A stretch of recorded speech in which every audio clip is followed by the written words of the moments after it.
Welcome to the Live Your Possible podcast, the show about sparking and discovering endless possibilities where we work, live, and play. A safe place where we can help you peel back the cover to what may be blocking you from being your most authentic and happiest self.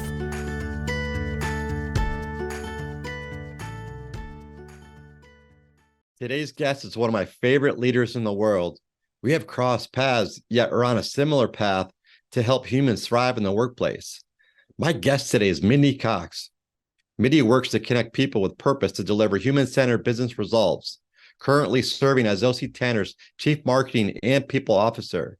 She believes an organization's potential is intimately tied to its sense of humanity.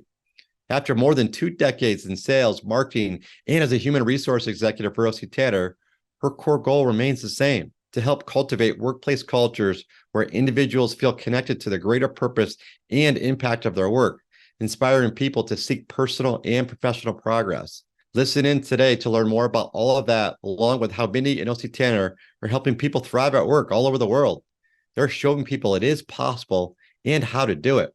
Mindi also encourages leaders to walk the walk and respect the role we have with people's lives, building trust where people believe they matter. Mindi leads with love in the workplace and shares with us how this is possible and how it plays an important role where people want to give their all. I hope Mindi's authenticity gives you chills like it does for me as she emotionally shares how much she truly cares for people. Listening to what resonates with you to help you live your possible and spark possibilities all around you.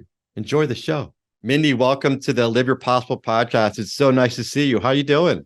Thank you. I'm so good. I'm so happy to be here with you. Thanks for the invite. Yeah, I'm so happy you're here. I got to tell you, we met, several years ago in Salt Lake City at OC Tanner. And I got to tell you, it's one of my most amazing events. It helped me turn around my thinking in the workplace because I was on a Go and See, which was from McKinsey, I believe. And I got to come in and hear you and Gary and others speak at OC Tanner. And I just love your story at OC Tanner and love what's going on over there. Do you mind helping our audience understand what OC Tanner is all about and what you're up to? Oh, absolutely. So we are thrilled to host, Go and Sees for groups like McKinsey. And the thing that we love the most about that is it just opens people's eyes to what's possible, and that's very much your line of business. But a lot of times people think the theories sound great, but can you really do that? And if you have, a manufacturing environment or a software environment, can you do that? And lucky for us, we just have a playground of people that just show that it is possible, no matter what the job description is, no matter what your environment is. And when we get these groups in that just say, I get it, I get the vision now, I get to understand what your mission is. And really with OC Tanner, we look at the lens through helping organizations around the world help their people thrive at work. So we do that through software and services that really focus on culture and using recognition as the core tool to helping people feel seen and heard and reiterate that they belong and that we're celebrating success and accomplishments in a really positive way.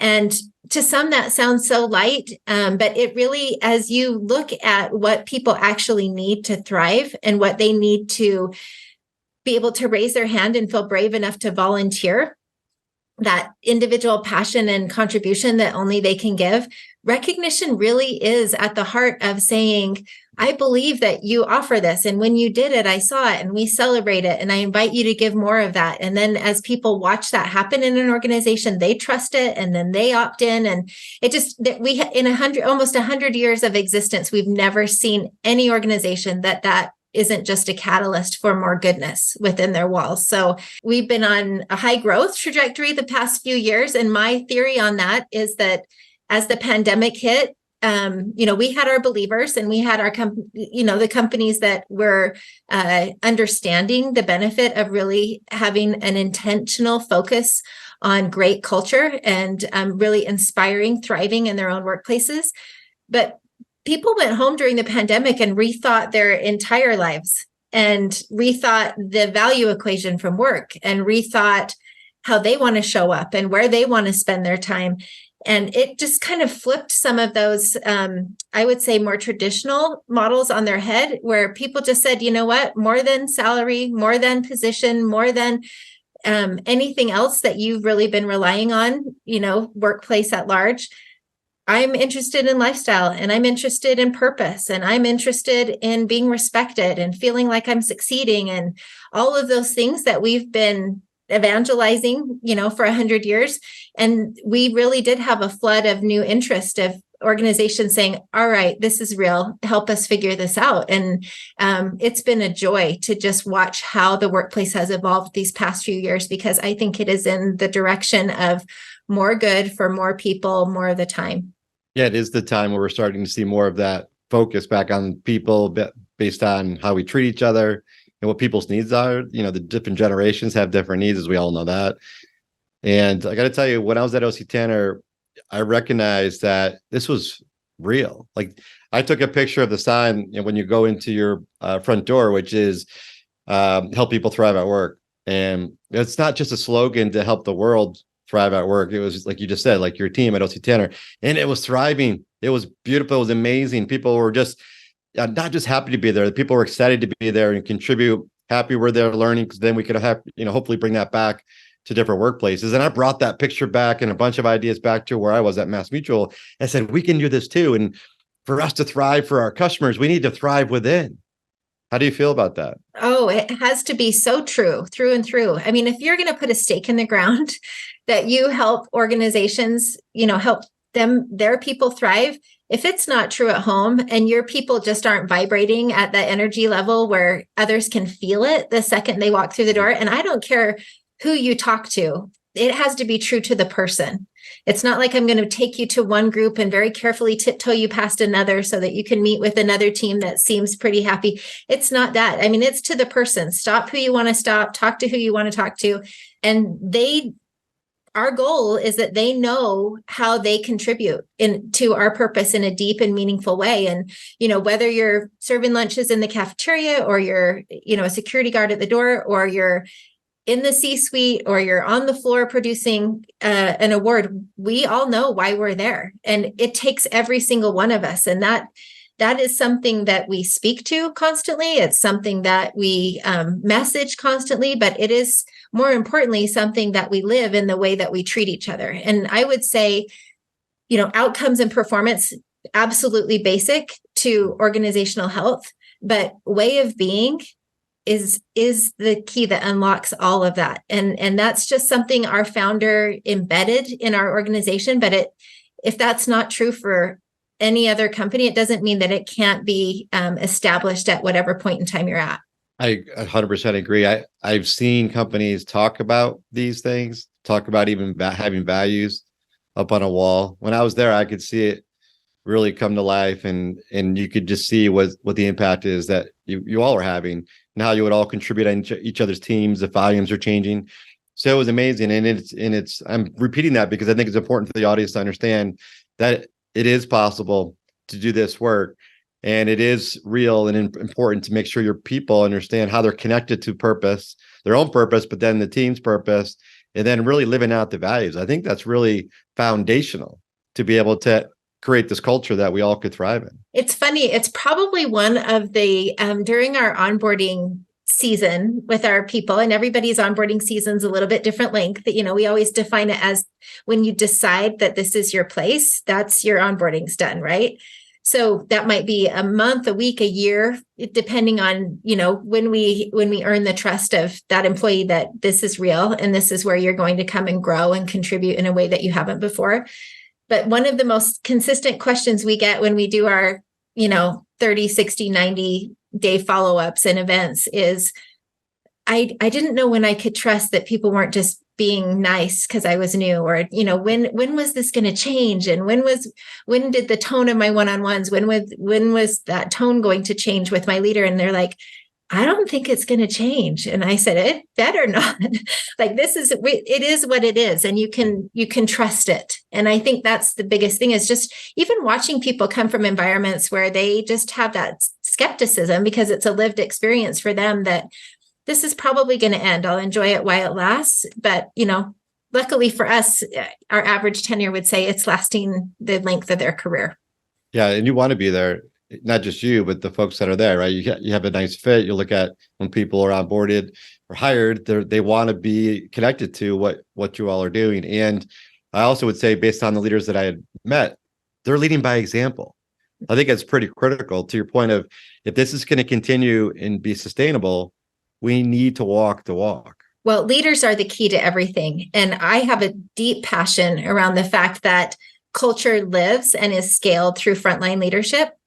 We can create programs and policies and initiatives and events and all the things that make workplaces momentarily great places to be for the moment that that's going on. But if the day-to-day experience with your direct leader is not good, there is nothing organizationally we can do to make up for that.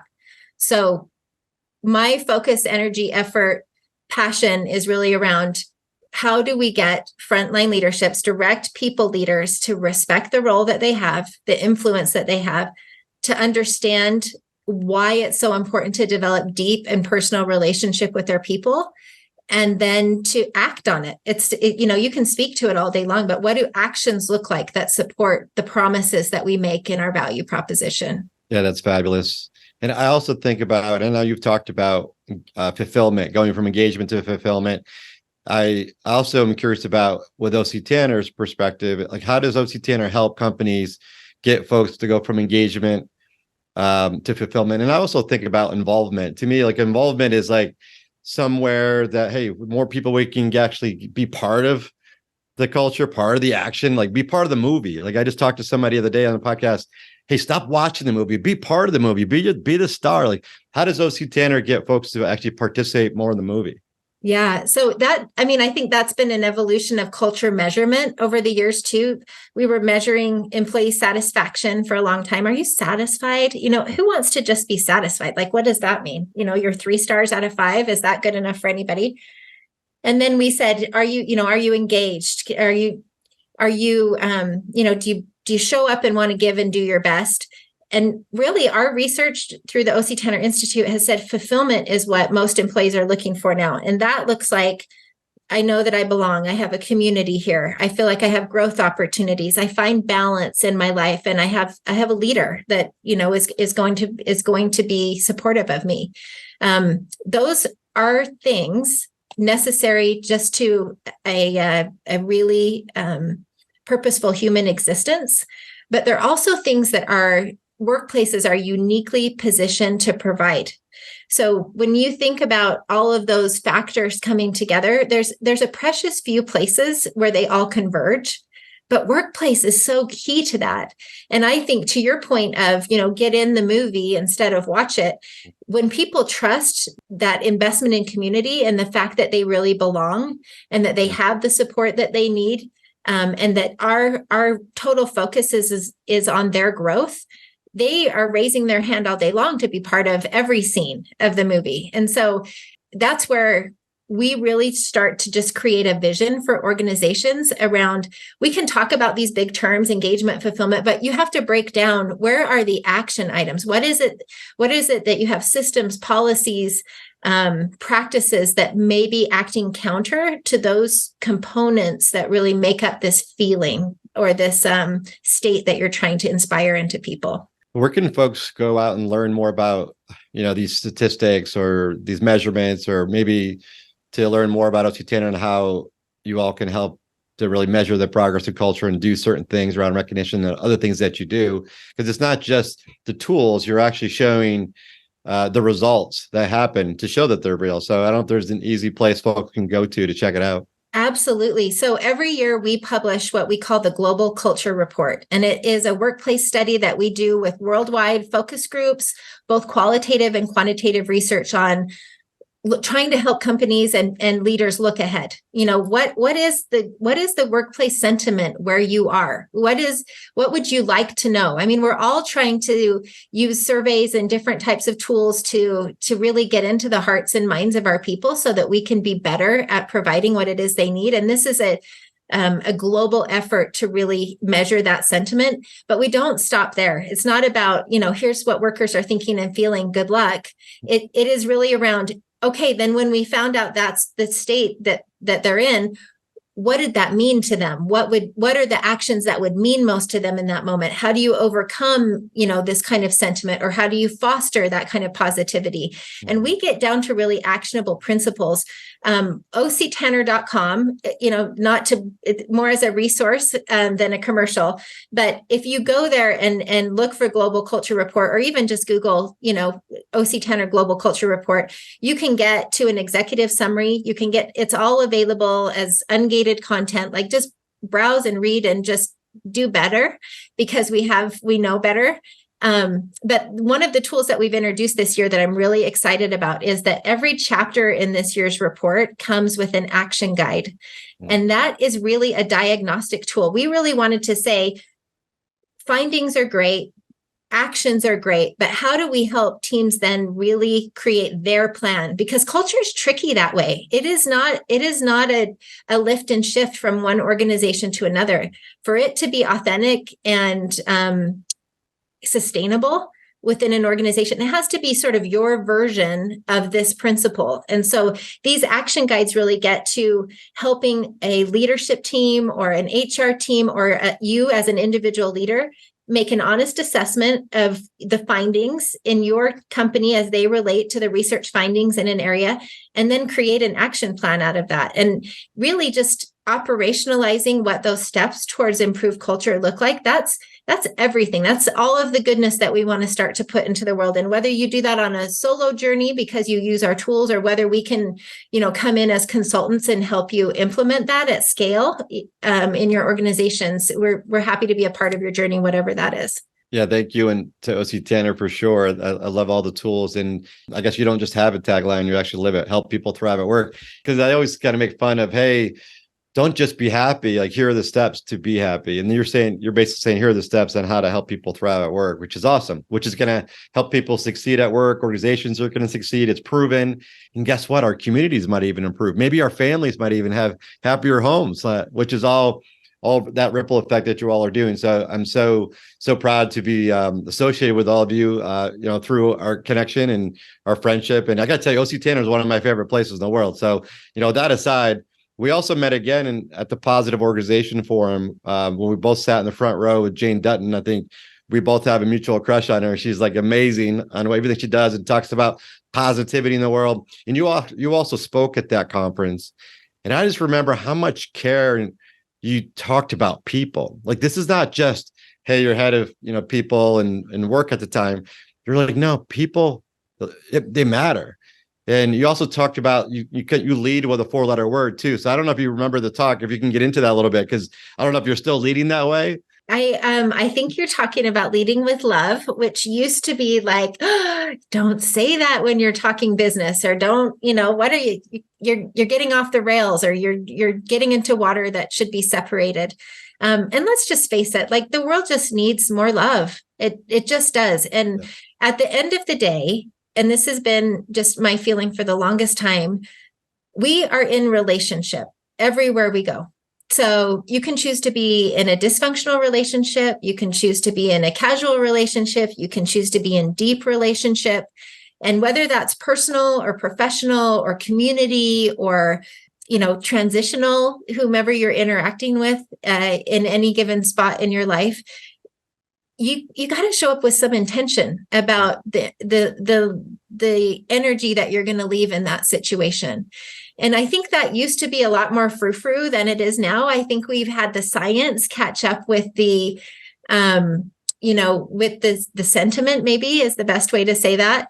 But I think that there's no other way you can do it. I think people need love, they crave love, and whether love looks like certain care policies in your organization, or it looks like certain leadership trainings, or it looks like recognition and appreciation, you can call it whatever you want. But as long as you are valuing the human life in front of you, and the fact that they are volunteering part of their life to a purpose that you promise is worth their time, I don't know how you cannot respect that as a leader every day. when people come into work, they are voluntarily putting themselves in a position to give of their time and their talents. And if we forget that that is voluntary and that this is an opportunity for us to make their lives better and to drive outcomes that create those ripples of goodness in our communities and in our world, I don't think we're just missing an opportunity. I think it's a betrayal of what's possible in our lives and in the lives of those who come in contact with us. So there's a lot of people that feel differently about leadership and what you owe to an organization. But I also know this: if I care about shareholders, if I care about business results, the only tried and true and proven way to do that is to get people on board in helping drive the purpose and the activities that are going to lead to those kind of results. And I don't know anyone that doesn't respond to love. Like, if I genuinely care about you as a person, you and I are going to create different outcomes than if I compel you to do something for a reason that's outside of yourself. So I don't know if that's kind of what you were looking for. I certainly didn't mean to sort of go that deep with it, but I cannot separate that. And in my mind, in my heart, in every conversation I have, to just respect the fact that we are in relationship, and I'm going to navigate that with some serious respect. It's very touching. I think my full body got chills when you were sharing some emotion there, just about how much you care. This is not a speech. This is from your heart. And this is what I love about your style and approaches. You serve with heart. You don't just say it, you do it. And people show up for people that care and show that they see them, right? We say, yeah, see, and make sure you hear people and make sure you value people. But you're right, using the word love and showing that you care. And I was in an offsite the other day talking about happiness, and we were just talking about how you get there and what you think about it and what happens when we don't have it. Is it fleeting? And someone made a really good comment, and it still sits with me. And she said, her name's Christine, and I'll put it in the blog post, her name and link. But she said, I think happiness is all based on love. So if we're challenging our happiness and our joy, maybe we're absent something in our life with love. Maybe we're not sharing it, showing it, getting it, whatever it might be. So I just thought that was really interesting. Back to your point, if you could share love in the workplace, aren't people going to give their all because they're really connected in a truly an emotional way, like you just shared? Yeah, well, and I think we forget that sometimes too, because not everybody's as equally easy to love, right?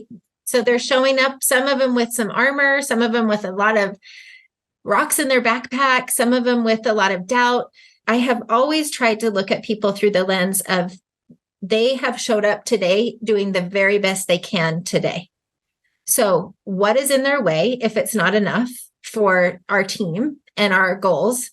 And if they are resistant to relationship, that's a very candid conversation that we need to have, because either there's something I've done to breach trust, or they have some past experiences, and we all do. We all bring these, ghosts of experiences past to current, and we got to work through that, because I can't make up for that. I wasn't there. I'm not in charge of that dynamic. And if I can't help them trust enough to put that down and be new in this relationship, they're not going to have a healthy experience anywhere they go. And whether that they decide to stay with me or with our company or with this team, that's one thing. But if I actually believe in people and I want them to be better no matter where they are, even to just have the kindness of having them have the awareness of, oh, I'm carrying a lot forward from past bad experience, that if I don't lay it down at some point, I'm not going to have a good experience going forward anywhere.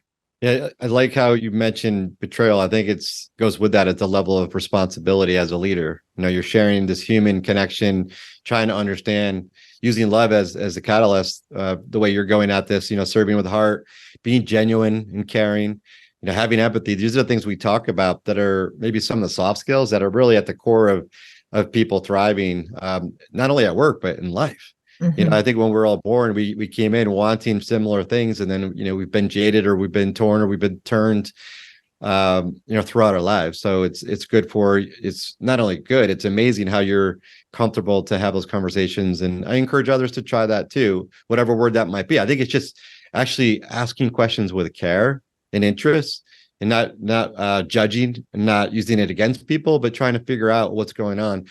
Some people might be saying, well, if you're in an environment where it's all about love and culture, like how do you have the tough conversations if someone's not pulling their weight or not doing their job or not doing their, what they're committed to doing? Yeah. Well, there's a big difference between being kind and being nice. So, you can be pleasant to anyone, and that is not deep relationship. That is getting through a moment, getting through a meeting, getting through something with a smile so that it's over. It doesn't mean that I care that we have a connection going past this. So, you have to have those hard relationships from time to time. And I will literally say, Darren, I care about you and I care about your success here. And I hope that you've felt that from me. Something's off. Like I don't know where you've been in the last 2 meetings. I know you were late on this project. We really were counting on you on that. One, are you okay? What's going on outside of work that you are, are you willing to talk about anything that's going on outside of work that we might be able to help with? Or is there something going on with this team or with me that I need to know, because I know what you're capable of? And I just haven't felt that from you lately. Can we talk? I don't think that's a magical conversation, but I do think it's honest of, is it me? Is it you? Is it somebody you love? But we got to get this right, because this isn't working. And it's likely you already know that. I agree. And I feel like I have to answer the question. I'm so in the conversation. That was so if good. you have something you want to work out, we can certainly get there. Maybe another conversation.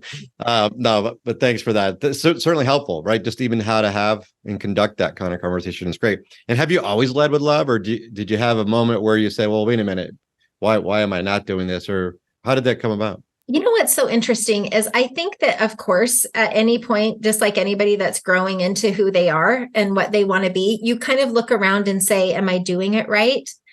And so you spend a lot of time comparing yourself to other leaders. And lucky for me, I had a lot of really caring leaders around me. But I've also had my share of difficult relationships too, in the workplace and otherwise. So you take a look at those and you say, I remember one workplace relationship in particular, and I just knew whenever I'm with this person, I am not being me. I am not showing up in a way that is going to be helpful to my reputation in the long term. I feel torn with loyalty to support this person, but it's not me. Like I can't do it with any sort of authenticity. So I have a really hard decision to make. I need to leave. I need to ask for help. I need to navigate a different way. And, you do have to take that inventory. And I really believe in being all in before you're all out. So I double down. Is it, what kind of inventory can I take of myself to see if we can make this work? And if it is sincerely someone that our values are not aligned, or our approach is not aligned, or I cannot with any truth be loyal to what you're asking me to do right now, then, that was a situation where we needed to separate. And those are hard conversations, but that's also about loving yourself and, really having enough respect for yourself. And I remember thinking, I'm throwing this away and people are going to think what they're going to think. But at the way that situation unfolded, which I think is often the situation in the universe when you're really true to what you need to be, it always comes out better, right? And then you have this confidence that you've gained from, wow, if I would have never stood up for myself in the way that I did. And for me, it was just an action that I took personally, right? I didn't need to make a big stand or a sign or a protest or a whatever. But I just said, I got to move. This is not a healthy place for me. It ended up being the right thing for me in general, for my own confidence in what I was about and who I was, the space I needed to just get really real about who I wanted to be, because I wasn't that person in that moment. So I think creating those spaces for reflection of when am I showing up that I'm really proud of, and when am I compromising, and what are the variables and hopefully controlling for as much of that as you can, and we have to be not only intentional about our leadership of others, but intentional about our leadership of ourselves. Yeah, and leading the way you are authentically, with love is, not only courageous, it's like you said, it's you. I mean, you have a love for people, and you're connecting that to what you're saying and what you're doing, right? You're reflecting on maybe you weren't giving what you thought you could have given in that scenario, and you had that self-reflection to make change and, to change going forward. And I think it's a lot easier being yourself. If you really kind of had these thoughts that, hey, I want to love the world, love people, why not just do it? And I think that's what you did. Yeah. Well, and people are going to find that in different outlets. And I've chosen the business world, the business arena to be able to manifest that. That may come to people in different ways. Maybe they work for a nonprofit. Maybe they just volunteer in their community. Maybe it's with their families at home, but you have to have an outlet for, what it is that you feel like you can bring to the world. And I would hope for more people than not, their work is just an extension. No matter what your work is, like the task is the one thing, but the purpose you show up with and the end result you're trying to create, whether that is being something meaningful to the people on your team, it can be outside of the work product, right? Like I may make tires all day, but as a team leader or as a team member on the team that creates that, if I'm making the lives of those around me better and I'm bringing something positive that creates those ripples, that might be my purpose.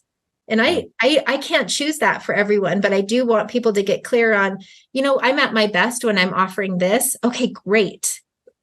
How can you do that every day, no matter what you're doing as your task at work?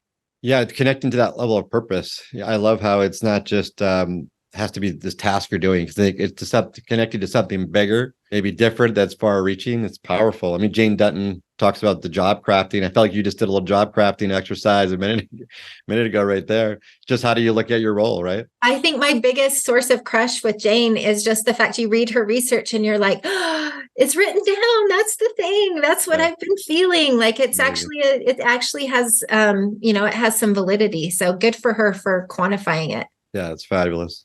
And then have you had, I guess, experiences in your life? I like to ask my guests if there have been like some light up moments or some challenges that you've overcome that has gotten you to this point, the way you're living your life, the way you are, which is amazing. Like, are there some things that got you here? Maybe there were some painful moments that you had to overcome too. Yeah. I think there's always these micro experiences that kind of add up to your own clarity.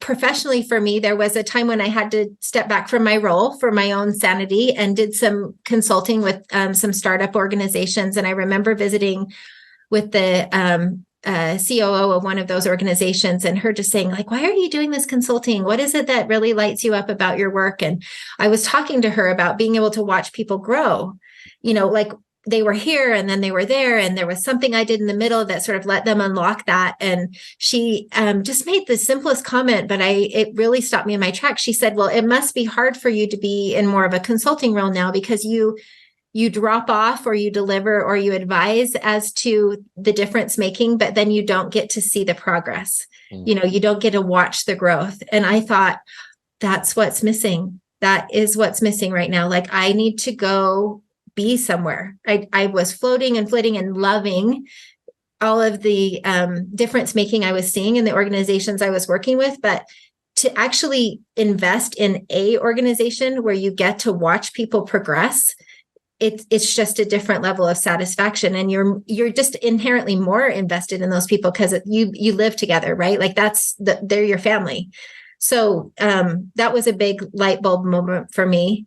And then, I have a son with special needs. We've talked about this before. And when you're in life and death situations that are medical, and then you're in developmental delays that are going to be lifelong, there's just a perspective that gets added to that. And that's where, knowing that everybody has something, and that, again, the workplace is uniquely situated to make hard somethings easier and happy something's even better.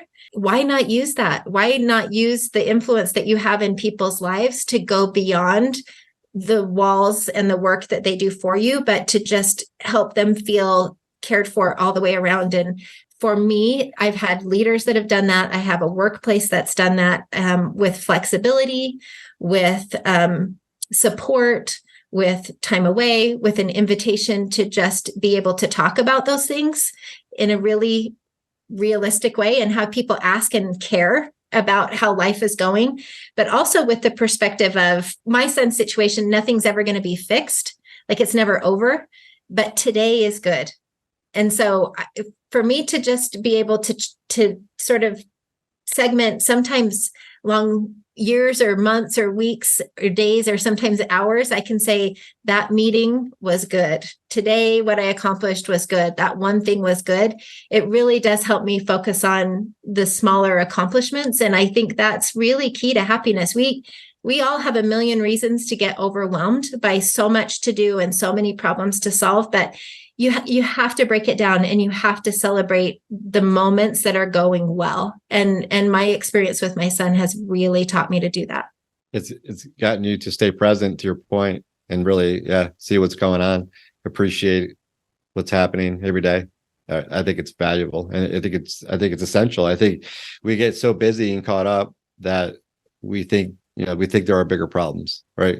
And they're really not. To your point, I think you're saying it very nicely. That hey, you know what? It's not easy. We all have things going on.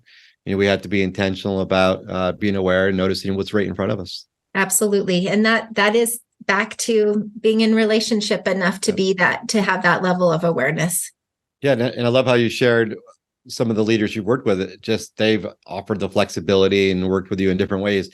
You're right. That is caring. I mean, I know there's a lot of talk these days about hybrid workplaces and folks going back in X amount of days. And I know there's a lot of folks struggling with it, leaders struggling with it.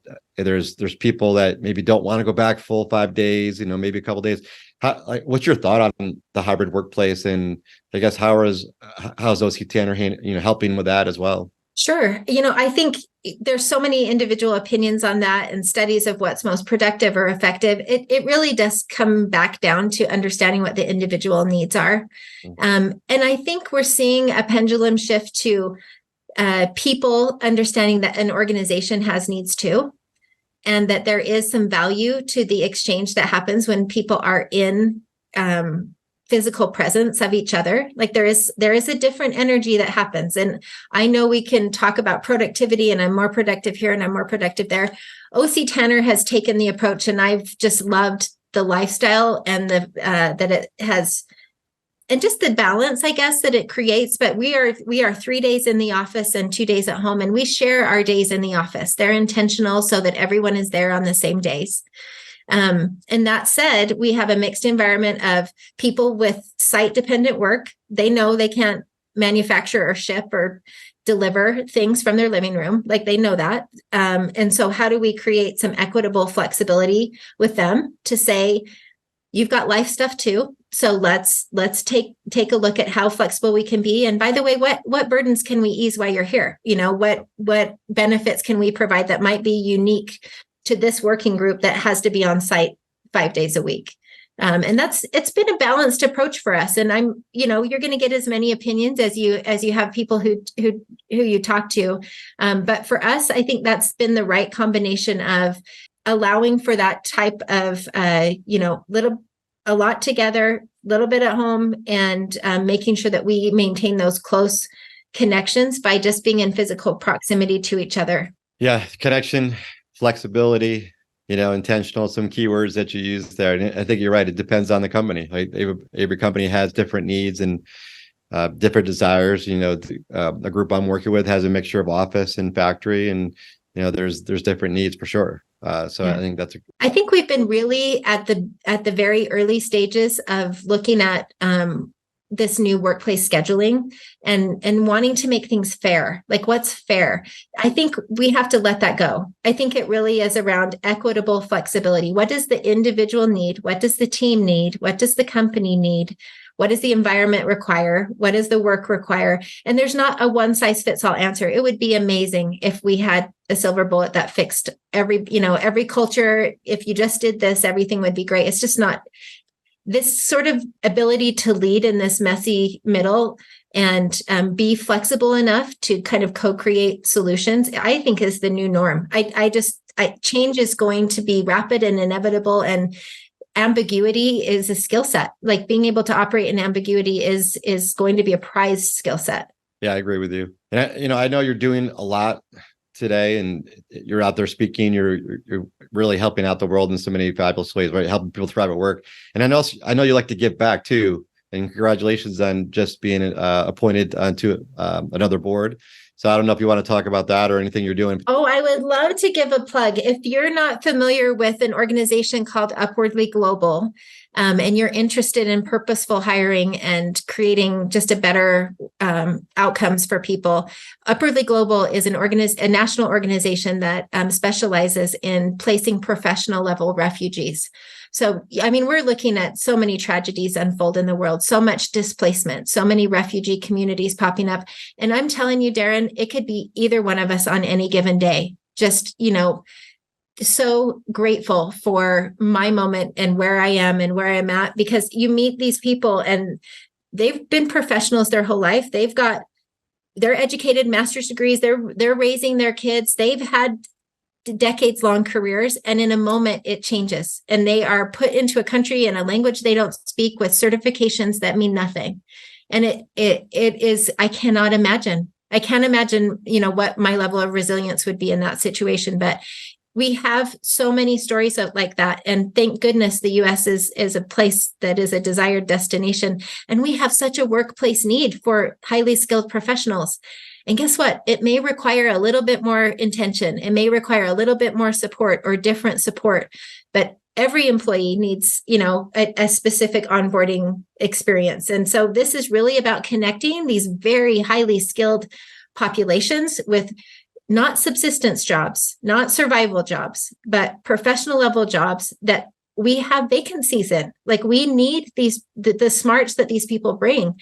And so marrying that need with the purpose and these amazing individuals who have been through so much and have the opportunity to bring so much to our organizations, there is a great need. And so we're just looking at how to scale that and how to connect this growing population of what I would call a hidden workforce with the need that exists in every organization right now. That sounds wonderful. And I appreciate you doing that as well. And I know we're at our time, and I just want to say, you're one of my favorite people in the world. I think you're doing amazing work, with a purpose. You're so authentic, the way that you serve with heart. Again, I admire the work you're doing and appreciate you, and I appreciate your friendship, and I look forward to our next conversation. So thanks for joining us on the show.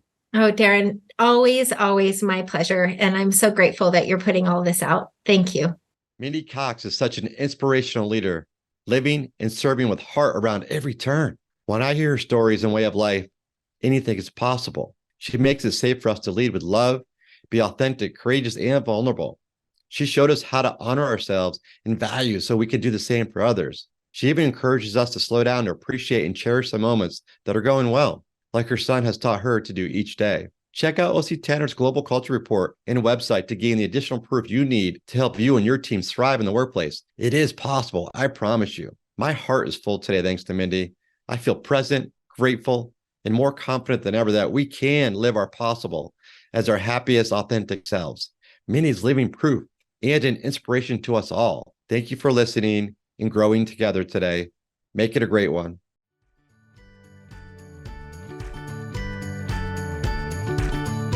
That's all for today's episode. If you liked the show, please don't forget to like, share, and subscribe so you don't miss the next one. Live Your Possible dares to unlock your fullest potential and become an avenue for others to do the same. Join the community by visiting ignitehappy.com. It's time to discover endless possibilities with equal opportunity for all. See you again next week for more insights on how you can live your possible.